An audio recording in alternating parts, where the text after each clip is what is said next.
Okay, I hope everything, well, at least some of the things are working. You can't ask for everything these days. Okay.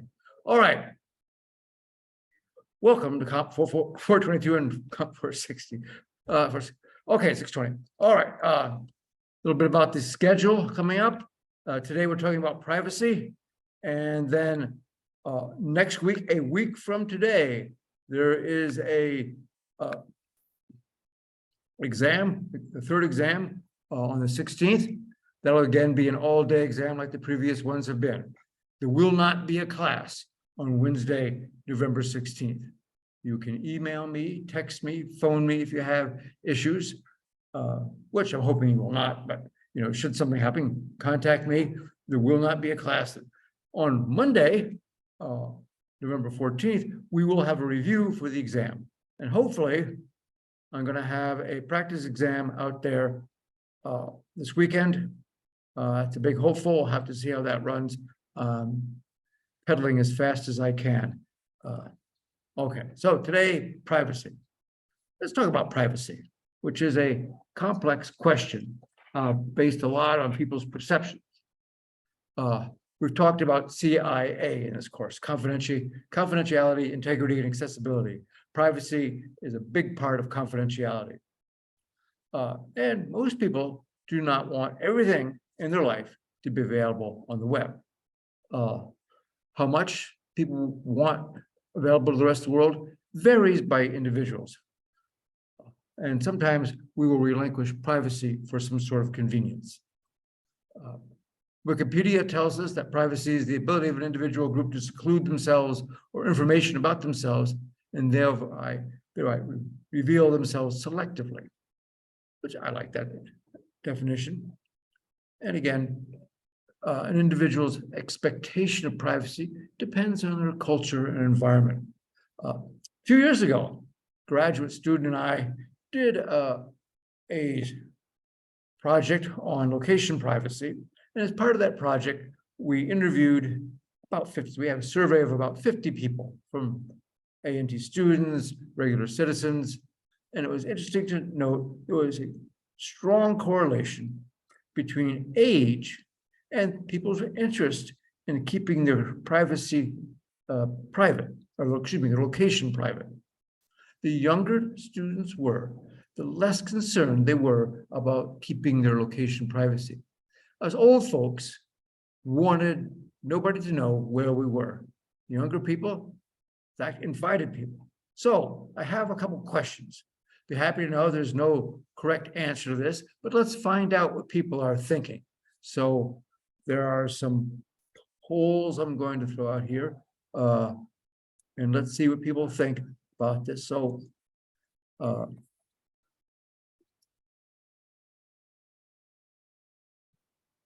just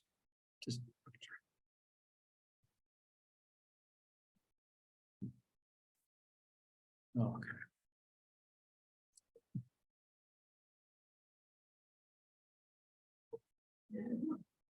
My cards are private. I do not know who has which card, nor can I see how you have it oriented. I only get a cumulative result. But with you only being one person, I know the result. Okay. We have to prod the last three people there in line. I think, oh, we've got a couple of them going. Oh, right. Almost everybody, somebody who's fallen asleep, but that's fine. Let's look at the results here. Okay. Oh, there were 14 people responding, including the people here at McNair Hall. Two of them, 15%, were very concerned about your friends knowing where you are. About 25% were somewhat concerned. The greatest number, about 46%, coming close to half, were somewhat concerned, and about 15% were not concerned at all. So, in general, most people are not very concerned about their friends, and only their friends, knowing where they are. Okay, let's move on to a second question. This is slightly different. Now it asks not just your friends, but service providers and other corporations such as Google can know your location.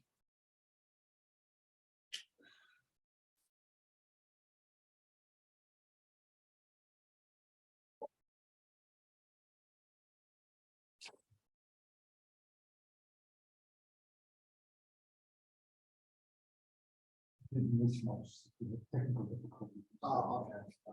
That's good.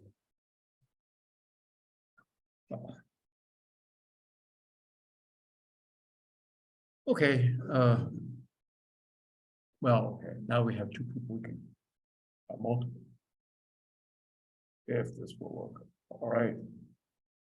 So click button, okay. Gotcha, oh, okay. All right, got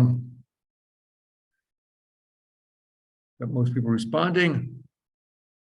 And now that we've moved this from just our friends to our friends, service providers, and corporations, and I put Google in there particularly, people become a little bit more concerned. Now, very concerned still is 15%, but we've moved the bulk of the people who were somewhat concerned or somewhat unconcerned, now somewhat concerned. About 2/3 of the people tell us they are somewhat concerned that the corporations, we've added corporations, service providers, knowing where you are.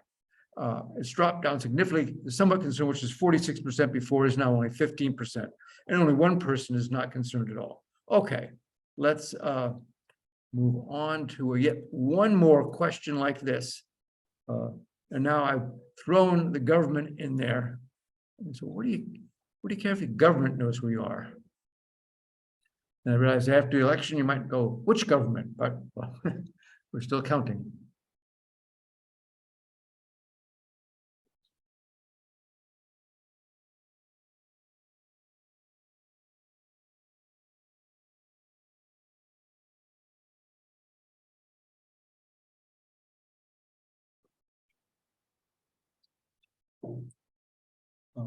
Okay. Gotcha. All right. We've become much more, okay, let me end this, show the results. We've become very concerned now. 85% of the people are very concerned that the government knows where you are. And we still have some holdout. There's one person out there who's not concerned at all. And we've always had one or two people who weren't concerned. And about one person was somewhat concerned, somebody somewhat unconcerned, but the great majority, 85%, are very concerned. That's interesting. It was, once, get the mouse to move, oh.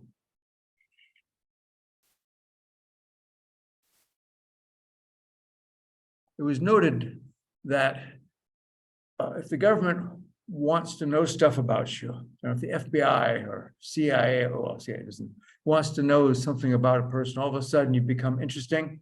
Most of us are very dull, boring, and uninteresting. But if suddenly you become interesting and the FBI wants to know you, what are the first thing they do? Well, they go out and they buy your information from one of the many companies that will sell it to you. They don't have to go out and look on their own. Where have you been? Well, Google will tell you. So the government doesn't have to look on its own. The government just lets everybody else. You don't have to worry about Big Brother. All of his little cousins will look for him. All right. Yes, and interesting to know that your phone carrier, of course, has to know where you are. And if you already use your cell phone, the cell phone system has to know at least what is your closest cell tower. If it didn't know that, how would you receive a phone call? If you fly out to San Francisco, turn on your phone when you get there, suddenly your phone's in a completely different geographical area. Well, as soon as it becomes alive, and in fact, on a periodic basis, your cell phone connects to the cell tower and announces its presence. So that if somebody wants to call you and you have a 336 area code, then they will know, oh, you aren't here. you are out in San Francisco and forwards the call, so you receive it in San Francisco. All this happens in milliseconds, by the way. It's kind of amazing. So something has to know where you are in order for your cell phones to work. So your cell phone carrier has no. Google and other applications, I pick on Google, but that's just because they're the very big corporation that's easy to pick on, and they know a lot of stuff. Google and many other applications keep track of you. Now, there are pros and cons to this, like everything in the world. If you're walking past Tony's Pizza, you might suddenly get an advertisement on your phone for a discount at Tony's Pizza because they know you're there. Okay. Excuse me? Oh, yeah. Please stand by. We're going to try to figure out what the blazes is going on here. Okay, hang on. Let me...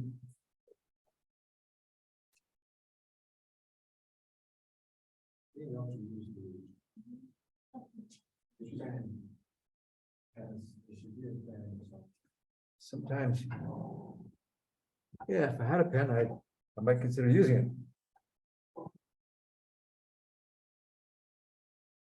You just touch the mouse there. On the right side, close. I think it's any ideas? Yeah. You good at this?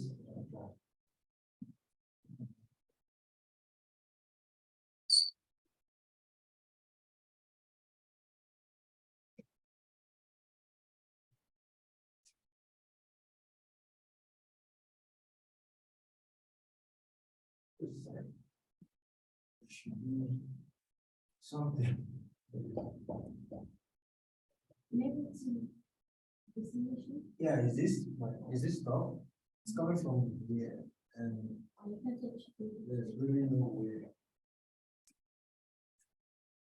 Or it depends between.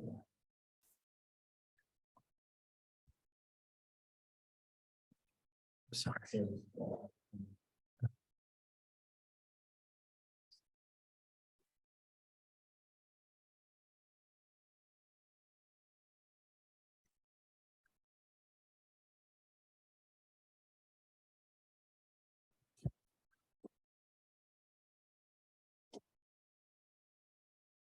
Okay, it's one of those days when things don't want to work. Hopefully everybody can see the screen here. All right. Information privacy.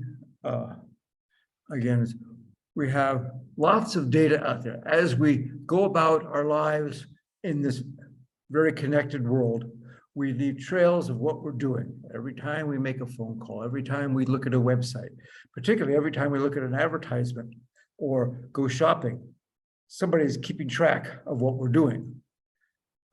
And of course, that information is sold because it's interesting to companies. What sort of stuff do you want to look at? You may have noticed, I notice all the time, that if I go out, I'll pick on Amazon, if I go out to Amazon and look up widgets, then the next time I'm at another website, suddenly I see all sorts of advertisements for widgets because we've talked about that. Again, it's third-party cookies. The ads are organized by companies that sell advertising. And if you go to Amazon, Amazon interfaces with them, and they now know that you're interested in widgets. And so when you look at a website, they see that it's you and that your database says you're interested in widgets. They show advertisements for widgets. Widgets are all over the place. So our lives are well known to the internet advertising companies. Of course, there are advantages and disadvantages to this. We get deals. If you want to buy a widget, suddenly you start getting advertisements about widgets, and maybe you want to buy one of those widgets. Sometimes you trade privacy for lower prices. When you go to the grocery store, you can pull out your little card for that particular grocery store. All of them have little cards. You scan your card before you check out, and you get a discount, sometimes significant discounts. Of course, Why does the store want to do this? Well, besides they want to keep you coming, they also know what you purchase. And now they have a good history of what you are buying.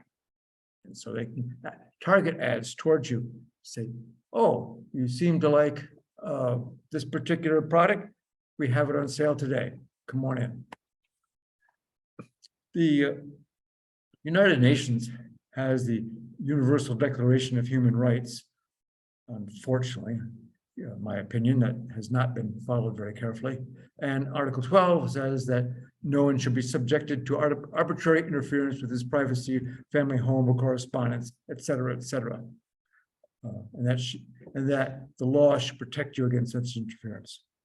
By the way, in the lower corner here, we see Eleanor Roosevelt, who was the first lady at the time, and she was a strong proponent of the Declaration of Human Rights. I want to talk a little bit about telephones right now, because we're going to talk about, because telephones are carried on. I'll bet most of you have a telephone in your pocket right now, unless, of course, you have the telephone out, because that's how you're watching this class. So we all use telephones. Once upon a time, telephones were big, clunky devices stuck on the wall with cranks on the side.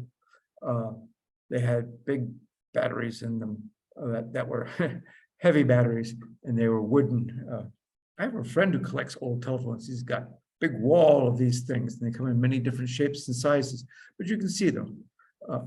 When you wanted to use the phone, if you look here, there's a crank on the side. The crank, of course, ran a small generator, and it rang a bell in the central office, in the telephone office in town. And the bell rang, an operator, a human being, I might point out generally women, because of course they didn't pay them very well.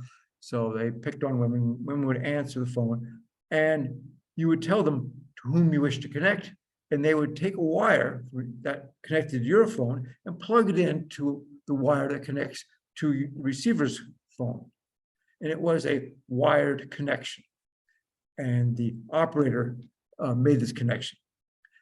The operator was plugged into this connection. That's how they could hear what you want. In other words, where you rang on the phone that you wanted something, the operator could talk to you and then connect to where you were going.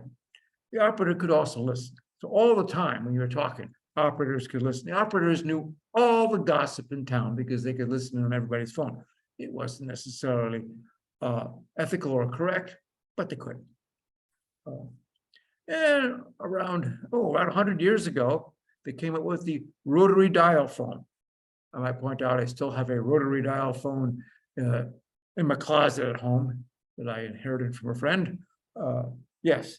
So when somebody says they're going to dial a number, and we still have this verb about dialing a phone, that's because the old phones had a dial that you cranked around, and as it returned, the crank it returned on a spring, and as it returned, it would turn the line on and off, and just a switch, go click, click, click, click, click.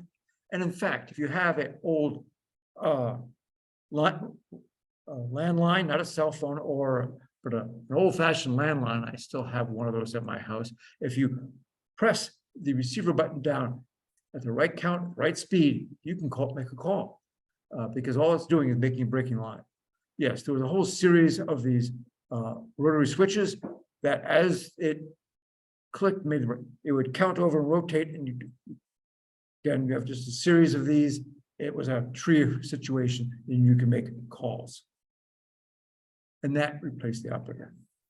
Push button calls came out in the 1960s. Those of us with long gray beards may remember the telephone company extolling the virtues of push button dialing and how much faster it was than dialing it. By the way, backing up the dials, people had area codes. The area codes that in most populous areas were in the beginning of the dial. New York is 212 because they're the small numbers. I lived in 908. You figure how unimportant my area was. But as you pressed a button, it generated a tone, which you often hear sometimes when you press buttons. And that tone went to the central office, and it used that to determine what that tone was. And then that each tone represented, or excuse me, each button represented a tone, and it could connect your call using that system. Well, people started to figure out that because it was a tone, there were tones that made the dialing, and there were some other tones undocumented that the phone company used for other switching purposes. There's more to just connecting them, because the phone company wants to charge you for using the phone. At this time, you were charged by the number of minutes you were connected to local calls, and more importantly, for the number of minutes you were connected to long distance calls. Long distance calls were expensive. They were a couple bucks a minute. And so, yeah, so they had in-band signaling. And eventually some clever hackers determined that you could create their own signals on the phone into just the voice microphone of the phone and send the signals that would control how the system was connecting. And they could counteract the billing operation of the phone and make their own phone calls without getting billed. Most interestingly, the 2400 hertz tone signaled the end of a phone call. And then after your phone call ended, you could then make another phone call, but the phone company wouldn't charge you because your call had ended. There was a cereal called Captain Crunch. And sometimes in the early 70s, the Captain Crunch cereal had a little toy in it. It had this whistle, the Captain Crunch whistle. Well, the Captain Crunch whistle made a 2400 hertz tone, perfect for hacking into your phone. So you could make a phone call, pull out your Captain Crunch whistle, blow it, it would disconnect you and keep on talking, and you wouldn't get charged for it. The phone company was not very happy about this, and they put some pressure on the cereal company that made Captain Crunch, which eventually stops putting the toy in their phone boxes. But by that time, everybody had one. And people were building little boxes. I mean, you have electrical engineers at engineering schools. I went to Michigan Tech, which has thousands of engineering students and lots of electrical engineers. It didn't take them long to figure out, oh, how do you generate a 2400 hertz tone? I mean, that's a freshman assignment for electrical engineers, and they were good at it. So the phone company got a little more complicated. Instead of having a separate tone for each button, they had combination of tones.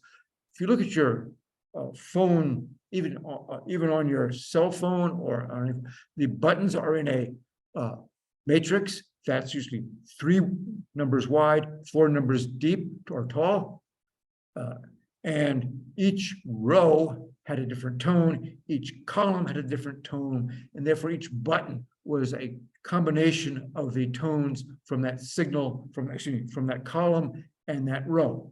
It's just a combination. Think about simple mathematics or electrical engineering. You're combining 2 signals, you get a much more complex tone. That's what it was looking for at that time. Okay, well, that pushed it up to a sophomore level electrical engineer, then had to fix that one. It wasn't very good. In the 1980s, they changed the system significantly. Instead of signaling through the channel that sends your voice, in other words, the connection that goes through your voice, instead of sending the signals through that, they had a separate signal. Now, from your home to the central office, it's still a pair of wires. And the signaling from your pressure button goes to the office. But after that, the signaling across the country and between switching stations was no longer using the same channels that they used for your voice. They had a separate channel, out of band signaling, as they called it, so that you could not put a tone in your voice channel that had any impact on the signaling. I found this interesting ad as I searched the web.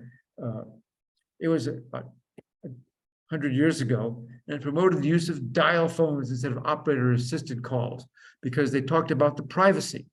If you made a call with an operator, the operator knew who you were calling, when you were calling, whereas if you were calling with a dial phone, they didn't know that.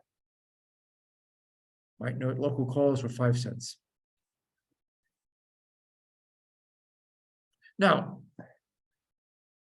if you want to record a phone conversation, you can do so in North Carolina, because North Carolina and federal law requires that at least one party, that is, one of the people making the phone call, consents to it being recorded. In some states, both people have to say they agree. So if I am calling you, I can say, well, this call is recorded for quality and training purposes, which is a big lie, but we won't go into that big lie. But they can record it because they say they're recording it. You don't have to consent. Although if you say, no, I don't want it recorded, they can't record it. And usually they'll hang up. But yes, you can refuse. Okay. So now you cannot record a call if you're not part of it. In other words, if Alice is calling Bob, I cannot tap into the phone and record what Alice is saying to Bob. Alice could record, or Bob could record. Well, in North Carolina, you can do that. In some states, it takes both people to agree. But if Alice and Bob agree, they can record it, but I can't record it. Of course, there is a Fourth Amendment, the Constitution protects you against the right of unreasonable search and seizure. And so that protects you, provides you privacy rights as far as your phone being tapped. If the government wants to record what you're saying over the phone, they can do so if they get a court order. In other words, it's very similar to being able to search your house. They have to have a court order to do that. They have to have a court order to search your phones or to record your phone conversation. A judge has to agree to it. Now, the judge isn't going to tell you that they're recording your phone, but the government agency, some police agency can go to a judge, providing evidence that there's a reason to believe that a crime is being committed and that they will get evidence of this crime, that then they can then record your conversation. There are a couple of laws. Back in 1986, they had a law against wiretapping. And also, interesting enough, it requires the internet service provider and the phone companies to wiretap the phones if the government agency, say the FBI, wants to know what you're doing on your phone. At that time, by the way, in 1986, they were changing some of the phone systems, and with the new plan, it wasn't going to be able to, they were not going to be able to easily wiretap what you were doing. The system was no longer the rotating switch where they could just get out some alligator clips, clip them on to the right place and listen to the phone conversation, which they could do previously. Now it got much more complicated, digital, requiring computers. Originally, nope, that wasn't in the system, but the law said, yes, if the government agency has a court order, the phone companies must provide the ability for them to hear what you're saying. So they added that requirement. So not only are they allowed, there's protections against it, but it also requires the phone company to assist. And by the way, if you're voice over IP phones, then the internet service provider has to assist. After the 9/11 attack in New York and Washington, D.C., the government became very paranoid about security, or about physical security, about terrorists, and they passed the USA Patriot Act, which relaxes many of the requirements for wiretapping. It allowed the government much wider leniency in wiretapping. Other things, it sets some penalties for damaging computer systems.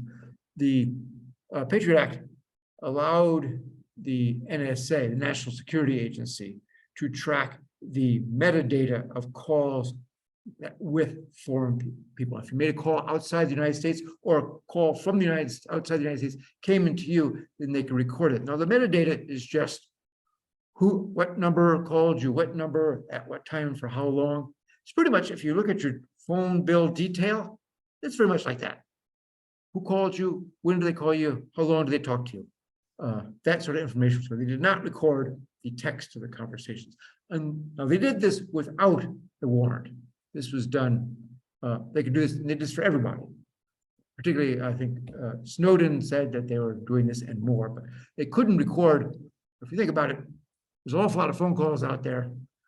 Capturing the voice of all the phone calls is a massive data collection and analysis. They really couldn't do that, particularly, that was 20 years ago. Even though we got more sophisticated in our voice recording systems, they couldn't do that at that time. I might note that the Patriot Act is expired. It's no longer in effect anymore. The Constitution does not explicitly define a right to privacy. And the beginning quote by Supreme Court Justice said that people expect a right to privacy. Alas, he was in the minority. He wrote that decision as a minority, and there is no implicit right to privacy. Now, they did rule, though, that the government cannot necessarily intrude, that the Fourth Amendment protects you against unreasonable search and seizures, and unreasonable search is extended to recording you unless there is a court order. We have all sorts of privacy information out there. I think I mentioned some of them, some that you may want to keep in private. We just went through an election yesterday, and part of the American requirement for elections is that nobody is supposed to know how you voted. This makes it kind of complicated how people vote. I, again, worked as my role as the chief judge at a precinct, and those election workers cannot look at your ballot. So if people have some difficulties, questions, we try to answer this without looking at their ballots, which can be pretty tricky sometimes. So we can't see that. We can't, and of course, there's also the information that you have, people that you may or may not want people to know. Also, of course, not only for embarrassment, discrimination, and cost of medicals. You may or may not be charged differently for medical care depending on your medical history, and so that has to be kept secret. Identity theft. I think everybody understands identity theft. If somebody gets the information about you, they might try opening credit cards under your name, getting financial accounts in your name, and then spending money that people will relate to you when in fact it's not you. And so that can be a problem. And that again is a personal information theft. There are a bunch of privacy laws out there right now. HIPAA, HIPPA, the Health Insurance Portability and Accountability Act is one that relates to healthcare. That's a big one here. Here at A&T in the Computer Science Department, we have the health informatics track for undergraduates, because health informatics keeps track of information. The HIPAA Act not only requires encryption of the data as it's transmitted and stored, it has an awful lot of rules of it, who can see it, who can't see it, and information about how it will be stored, and provides some uniform rules for storing health information, which really helps. Besides being privacy, it helps the world in many other ways. There's a Child's Online Privacy Protection Act. It's been around for 20 or more years. Many websites will tell you, you can't connect to this website if you're under 13 years old, because children, they don't want to deal with the Children's Online Privacy Act issues. They just say you can't be there. Of course, how do you know this kid is 7 years old? It's hard to tell. And then Fair and Accurate Credit Transactions Act, yes, it controls your financial history. You can now, according to the law, get a report of your credit rating, which wasn't always the case before this. By the way, you had secret credit ratings. Banks, would know what it was, but you wouldn't know what it was, and you'd go to get a loan and say, "Nope, can't do it." And you go, "Why?" "Can't tell you." Well, now they have to tell you. Quick question, just to see if you were awake. Let's get this out there.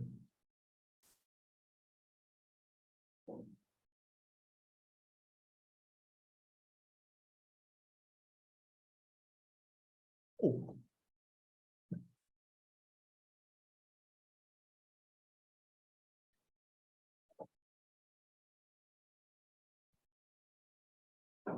Okay. I won't tell. All right. Most people have got a chance to vote there. Okay, true or false? That's it. I didn't put in all of the above because that might be true. No, there is no constitutional right to privacy. On the other hand, there are restrictions on what people can do about your privacy. You have life, liberty, and the pursuit of happiness, but you don't have life, liberty, privacy in the pursuit of happiness. Privacy is not explicitly stated in the Constitution. It's been debated by Supreme Courts and courts all over this country. And in certain parts of it, again, you have certain restrictions against the government interfering with your phone calls, but it's not based on a particular right to privacy. I don't know what the state constitution says about that. That would be okay. Let's say a little bit more about HIPAA. I think I mentioned most of these things. Not only does it provide privacy, but it modernized the flow. And before HIPAA, everybody was using different formats to share health information. It was really hard to get them. They standardized it. Okay, it's going to all look like this, and therefore it makes it easier to share information, but puts some restrictions on what you can share. Also, if people are going to use information for research, it has to be anonymized. They have to remove all personally identifiable information.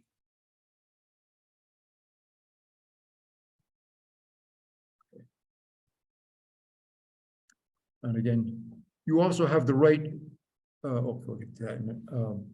Let's see, you have the right to access it, you have the right to correct it, you have the right to see what everybody sees. I know, this seems like, well, so what, but I'll tell you, those of the gray beards remember the time when, no, they had information about you and they made decisions about it and they weren't going to tell you what it was. So people would make secret decisions about you and you couldn't do anything about it. Okay. Yes, some of the safeguards are administrative. They all sorts of rules about what they can and can't go out. Of course, the information has to be physically and technically protected, has to be encrypted while it's transmitted. Yes. Okay. And more about the child. I think we talked about child. You have to have parental consent for children under 13. This is a difficult one. Website or have a hard time figuring out if you're a child. If you're a child with dad's credit card, how do they know you're a child?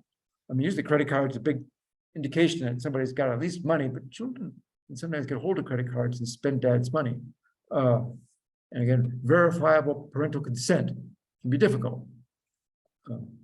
And the usual thing is they just say children cannot participate.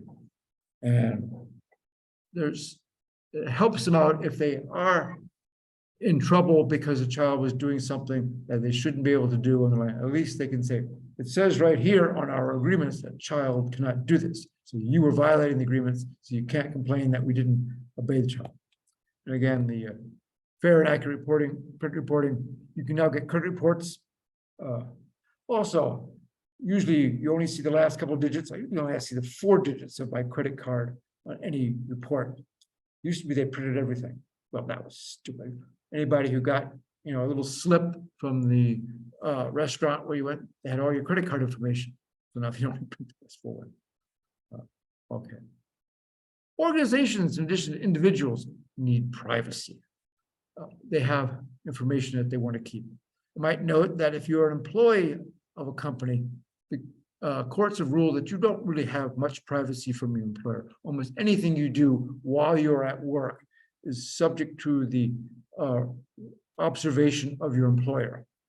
In other words, you cannot expect to send private email while you're working. You cannot expect to look at websites without your employer knowing that you can be photographed. Cameras can be around by your employer to watch what you're doing. And there's a camera over there, there's a camera right here, but yeah, I expect you to watch what I'm doing. But so you have little privacy in that respect. Companies have trade secrets that they want to keep protected. Companies can use several ways to protect the information that they have. I'm not going to talk about it in this class. There's trademarks, patents, trade secrets. If you have a patent, you have to reveal how it works. You have to send the information to the patent office and say, I've got this idea, this widget, it works like this. This is my invention, and nobody else can make that. You have to tell them what it is, yes?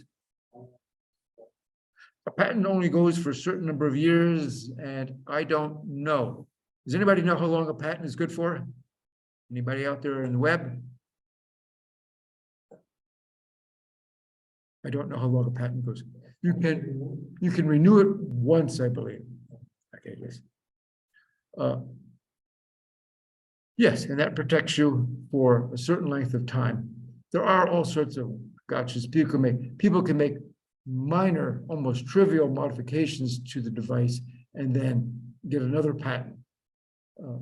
There have been a lot of laws about that and restrictions against doing such things. People, particularly in the area of drugs, it's been noted that people patent a drug and then only they can sell that drug for a certain period of time. And just about when it's going to expire, they come out with a slight modification of the drug and they get a new patent on it. Well, there are laws concerning that. And then there are a lot of it is controlled by state laws, and a lot of it is fought out in civil courts. I want to talk a few minutes about home assistants, Alexa and Siri. If I say Alexa and Siri, do some of your devices out there all of a sudden come alive? Yes, there are all sorts of these home assistants out there that are listening to what we're saying. They provide all sorts of services. You can come in, Alexa, play this music. Alexa, turn the lights off in the kitchen. Lots of things, Alexa, what's the weather going to be? What is the weather going to be tomorrow? And all sorts of things. And they keep a history of what we said. They store both the audio and the translated text. And of course, not only do we have listening, but they're watching. There's a number of devices now that have cameras. And so you can, it allows you to have video phones. Haven't found them on watches yet. So Dick Tracy is still ahead of us, but it's not that far away. So you can have video conversations, and Alexa and the personal assistants are involved in this. These devices, I'm going to talk a little bit about the Amazon Alexa system because I got more information about that. And then on the Apple Siri personal assistant, mostly because Amazon wants to sell it more. Apple has kept their device mostly for their phone, for their desktop. They're not in the retail market, whereas Amazon is, and that changes Amazon's interest. So when you say the wake word by default is Alexa, although you can change that to whatever you want. If Alexa doesn't work very well for you, you can change it to something else. And the device does not really interpret what you're saying until you say the wake word. The lights turn on. Let's go over how this works. Okay, you have this little device, Amazon Echo or some device that's listening. And in some sense, it is listening all the time, but it has local processor that's looking for the wake word. As soon as it finds the wake word, it goes, oh, you're talking to me. And then it starts to record what you say. And as it records it, it then encrypts the voice recording, ships it off to Amazon Central. And there on Amazon Central, on their servers, they'll do speech to text conversion. There's lots of software that does that. And they will interpret what you're saying. Now, remember, Amazon knows something about you. They've been keeping records of what you said, recording it. They also keep track of, is it likely you're going to speak in English? You're going to speak in Spanish, maybe something else? They keep track of that sort of stuff. And so then they convert it to text. They do a natural language understanding to try to get some meaning out of the text, looking for keywords. What did you trying to say? And then they have a search engine that searches for the information. They do not use Google. Some people think that Amazon is in league with Google, that they form a Google query. They do not. They have their own search engine. They find the information, and then they get a text response from that system, which they then convert to speech or a text-to-speech system and send that back down to your local device, which plays the okay.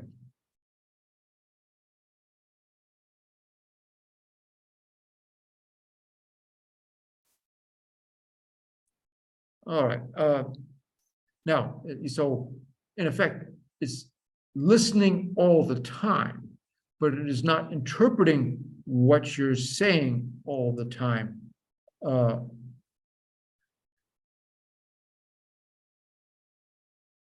think I missed something. Sorry. Because in fact it can. Oh, yes, I'm sorry. I missed conversation mode. Originally, you had to say the wake word, but now you can say, Alexa, turn on conversation mode. And at that point, you don't have to use the word Alexa. It interprets everything said. And as soon as it thinks you said something to it without using the wake word, it will respond. So it's really convenient. You have a conversation with you and your friend Bob and Alice are talking, and they can say, Alexa, turn on the conversation mode, ask Alexa the question. Bob can ask Alice something, Alice can say something, and Alexa may answer.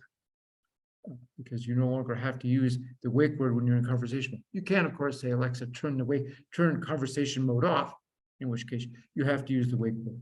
But in conversation mode, it listens to everything and will know what you're saying. I like this. This is a device coming out. I guess you can buy it. Some people can buy it. It's a limited release. This little robot here wanders about your house, patrolling for security, looking to see if anybody's there. It has a camera. It has a periscope camera that rises up out of it, that looks around, listens to what's going on.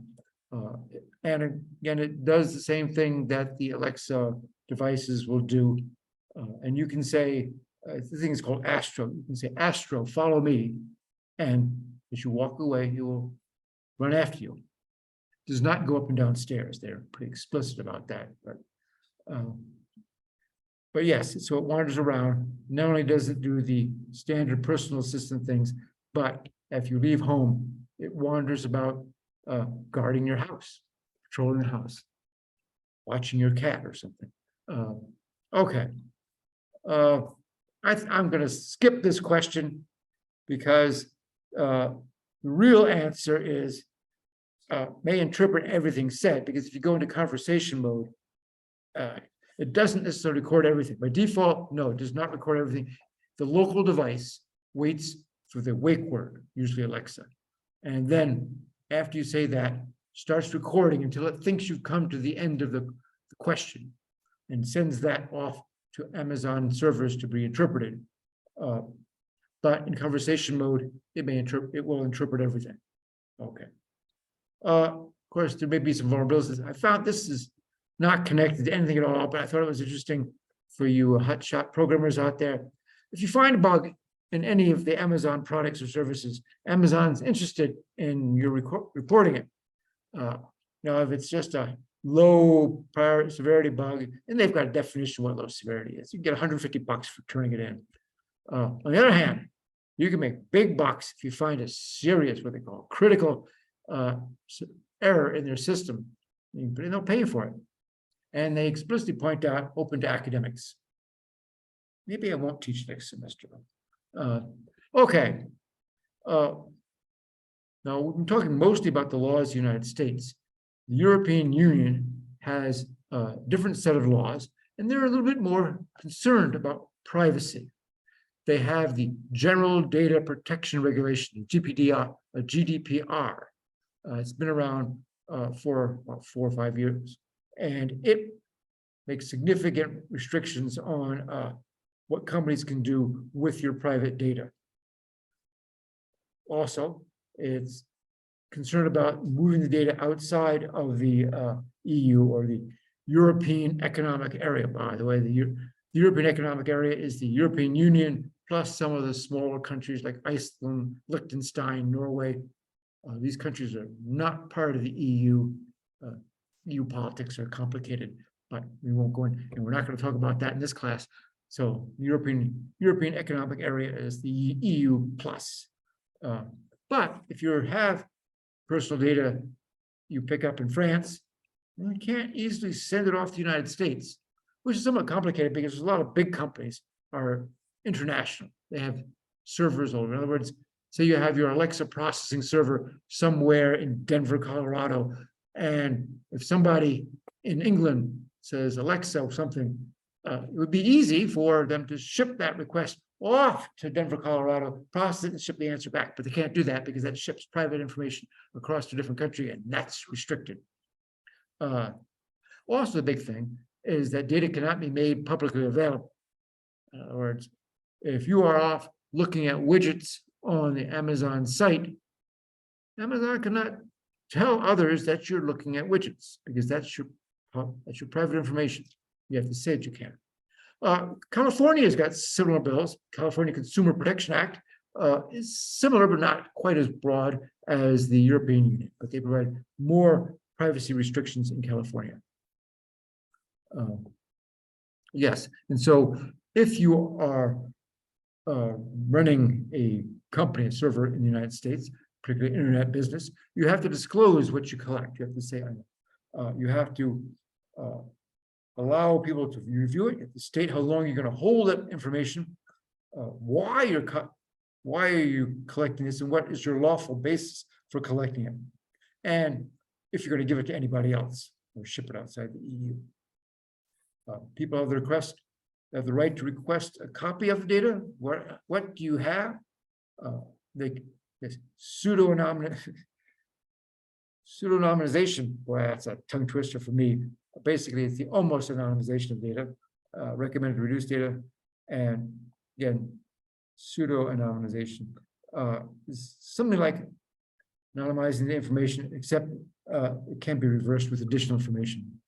You'll notice in the last 2 years, whenever you go to a website, they're much more often say, we use cookies, please click here to say we're allowed to use cookies. That's because cookies store personal information, store information about you, and that therefore is part of the GDPR, or the California Privacy Act. You are storing information related to a person, and now they have to have your permission. So you have to click the button saying, yes, you may store the information about cookies. Usually it doesn't make much difference, but a lot of companies also allow you now to go out and say, well, yes, you can save everything. If you just click the yes button, they'll save everything. Or you can say, check my preferences. And you go out and say, yeah, the necessary cookies, yes, but no tracking cookies, no third-party cookies, all the others that they won't allow. Which, by the way, usually now, if you go out and say, I want to specify what cookies I'm allowed, by default, they'll say, okay, if you're going to specify, almost everybody's going to allow the necessary cookies and not allow the rest of which is now the default if you complain about it. But this is something you may have seen. Also, one of the requirements is that you have to have security by design before you have to put it in there. When you build a system, you need to start thinking about security from the very beginning and make that the default recommendation. If you're sending information anywhere else, you better start encrypting it. I want to talk a little bit about the dark web. The dark web is a part of the internet that is anonymous. It allows people to access sites anonymously and access sites where you don't really know where they are or who they are. This is an interesting chart that I got. Professor LaFleur here at A&T has done some study of the dark web, and I got some information from him.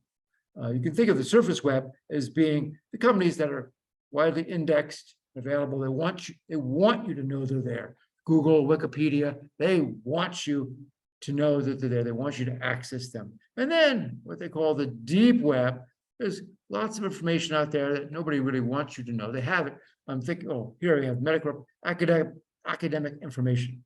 Yes. For instance, Blackboard. Blackboard, you have to log into Blackboard. The information is out on the web, but the general public's not allowed to see it. You can see it if you log in. You can only see those classes for which you are enrolled. So again, the dark web, or the deep web is parts of the information that's available, but has restrictions into who can access it. Also, I might point out, tremendous amount of the web is not for human beings. It's for intercomputer communications. Computers from this company are talking to computers from that company all the time, sending back packets of information in SOAP formats, XML and other information going back and forth, make things an efficient operation, but and it uses HTTP, but it's not for human beings. Okay, so down at the bottom, we've got the dark web. The dark web is sites that want to keep their existence secret. You don't want others to know where they are, who they are. And generally, you don't want to know that you're connecting to them. And there's a lot of things going on out there. We've got drug trafficking and weapons and other private, no, some of it's private communications. If you want to talk to somebody, you want anybody to know about it. Now, technically, they use something called onion routing. It's described in the textbook, by the way. Almost all of this stuff is covered in the textbook in the chapter privacy. Onion routing is used to keep the source and the destination of a message secret. In other words, you can access a server, name. You don't know where it is or its IP address, and they don't know where you are, who you are. But it bounces through a series of routers. The routers only know which router sent them the message and which router it goes to. They don't know where the originator of the message was and where it's going finally. All that is encrypted. And it routes through multiple routers, onion routers, typically at least 3. Let's go a little bit more technically here. The first router, I get this. Yeah, the first router, in other words, you have a Tor server and you access, you're going to send a message, maybe, HTTP, darkacme.com, and you ship it off. The first router knows where it came. It came from you, because otherwise we'd never know how to respond. Another thing about this is the servers obviously have to be able to respond back to you without knowing who you are or where you are, what your network address is. The first router knows who you are because you connected to them. The last router knows where the destination is because it has to send that network request from the router to that last destination. But the ones in the middle don't. So if you have 3, you send a request to the first router. The first router sends it to the second router, who only knows if it came from the first router, doesn't know who you were, sends it to the third router. The third router knows it came from the second router, but doesn't know from whom, and then the last router gives away. Here's some technical information. It's pretty interesting. It's not all that complicated. You have to have a lot of onion routers. Now, the onion routing, Tor, is the Tor routing system. This was devised by the U.S. Navy for communication, private communications. Some individuals in the Navy developed it, and then they left the Navy and started a company, Tor, to do this. Okay, so imagine each router has a public key. We're talking about asymmetric encryption here, public and private keys. They got a certificate. When you go out to do this, you first say, I want to connect to this organization. Well, the organization websites change or vary, they come and they go. The creator, we're not going to talk about that right now, but you select it, what you want to talk to, a series of routers, and then you know all the public keys of these routers. So you send the information to router 1, and it is encrypted to router 1 key. So router 1 decrypts this, and then they go, oh, here's where I'm supposed to send it. This is the address of the second router I'm supposed to use. Again, this is predetermined. The routers do not decide the route. The route through it is predetermined by the user. He says, oh, I want this to go to router 2. So it sends it to router 2. Now, the information it's sending is encrypted in the router 2 key. So router 1 doesn't know what it is. It's just a bunch of bits. It sends this bunch of bits to router 2, who router 2 can then decrypt it because it has the private key for router 2. It decrypts that, looks and says, oh, this is supposed to go to router 3.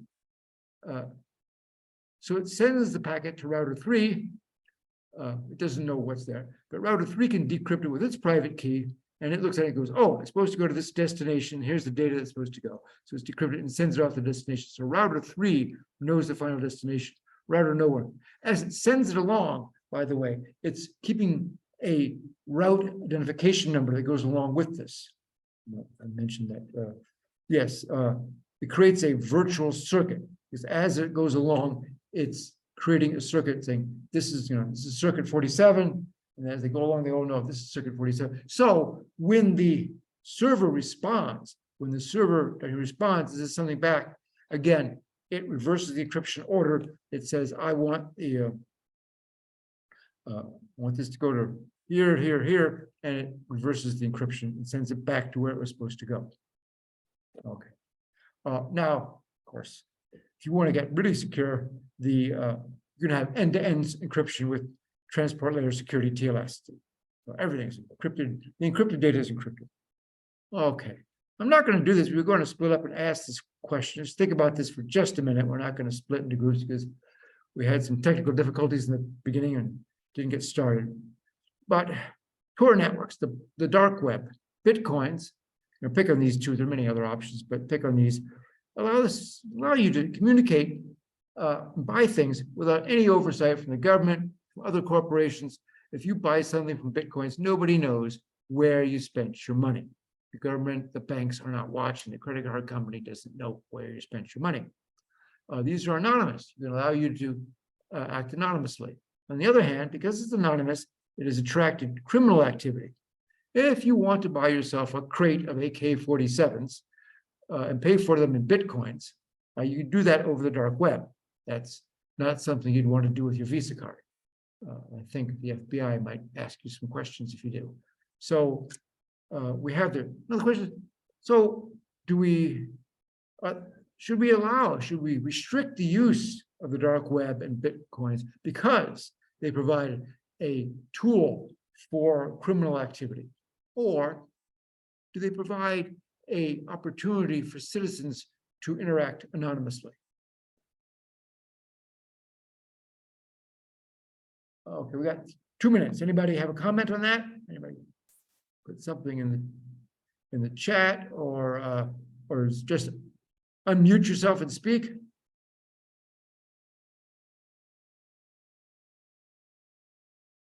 By the way, in the chat, patents are good for 20 years. Thank you, John, Jeremy. Okay, well, we're not going to discuss it, I guess, but I will at this time tell you that Benjamin Franklin thought about this 250 years ago or so. Yes, you can see Benjamin Franklin, who says, they who can give up essential liberty to obtain a little temporary safety deserve neither liberty nor safety. Well, that one's been kicked around a lot. Old Ben Franklin had a lot of quotes that you hear frequently. Sometimes you can go out, just Google up Ben Franklin quotes, and you go, oh, you've heard all of these before. Well, Ben Franklin wrote Poor Richard's Almanac, which he kind of weekly put out little quotes. Okay, review of the schedule. We just discovered privacy issues. That's in the textbook. You might want to read that because 1 week from today is the third exam in this course. It will again be an all-day exam opening up at 6 a.m. in the morning on the 16th, running till midnight on the 16th. Next Monday, I will review for the exam, but don't come to McNair Hall 128 because I won't be here. It'll be online only. So we'll see all of you online. It'll be recorded as always, but it will not be live and in person. Which there will be no class on Wednesday, November 16th because of the exam. At any time, if the exam is unclear, if you have a question about what the question is asking you, if there's some technical issue, please contact me promptly. You can send me email, you can text me, you can call me. My phone number is in the syllabus. Please, of course, only do that if you have a question. But yeah, so that's good. And one last announcement that the end of course evaluations are out there. They can find them on Blackboard. You should do them for all of your classes. Evaluate, or they are important. Years ago, I was chair of the computer science department. That was before Dr. Roy, before him was Dr. Yuan, before him was Dr. Dozier, and before him was myself. Before me was Dr. Monroe. So Dr. Monroe is the one who has the building next door named after him. So does that mean I'm next in line to have a building named after me? I don't think so. I didn't do all the great things that Dr. Monroe did, but yes, anyway, these are important. When I was chair, I had to evaluate faculty on teaching, research, and service. Teaching, how do I evaluate them on teaching? How do I know how well they're teaching? Those of you in this class, have you seen Dr. Roy in here watching me teach? No. How does he know? He only knows because you tell him. The teaching evaluations at the end of the semester are used by the administration, and in my personal opinion, much more than they should be, to evaluate people's teaching ability. So they are important. And of course, this is used for teachers' evaluations, promotions, tenure, raises. So they are very important. Also, besides all the raises and evaluations, teaching for some of us old guys, part-timers who don't care, you know, I'm retired. Go ahead, fire me, make my day. But I care because I'm trying to do a good job. I'm trying to do the best I can. And if I'm screwing up, I may not know that, and you have to tell me. So please tell me, I might be back and teach another class, who knows? So do this for all your classes, so the administration knows how the instructors are doing, and so the instructor knows how they're doing. That's it for today. Unless there's questions, see you online next week. Hey, I have a question. Fire away, Rob. Will we have any more assignments for this class? I hope so. I wrote some. Okay. I'm sad to say I wrote some interesting assignments, but now I'm getting pressed with this exam next week. As you know, I don't like to ask what did I tell you type questions. That's really good if you're a high schooler, maybe if you're a middle schooler.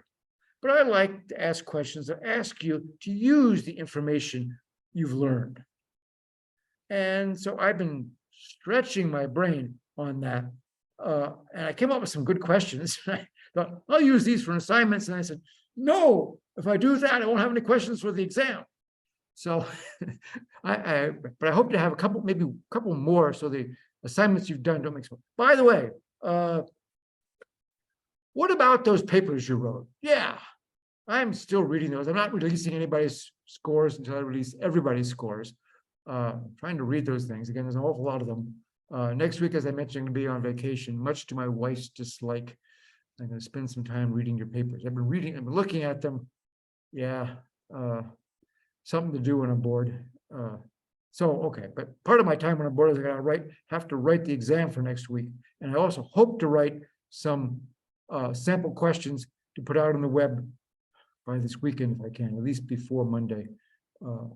Any other questions? That's a good question, Mr. Cunningham. Okay. Oh, one more thing before you leave. Yes, sorry. I didn't show the schedule for the week after Thanksgiving, or the week after the exam.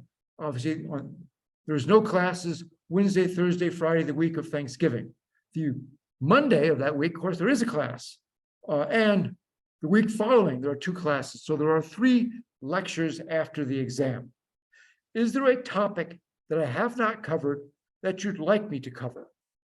I have some plans, but I'm still flexible enough. Is there something I've missed?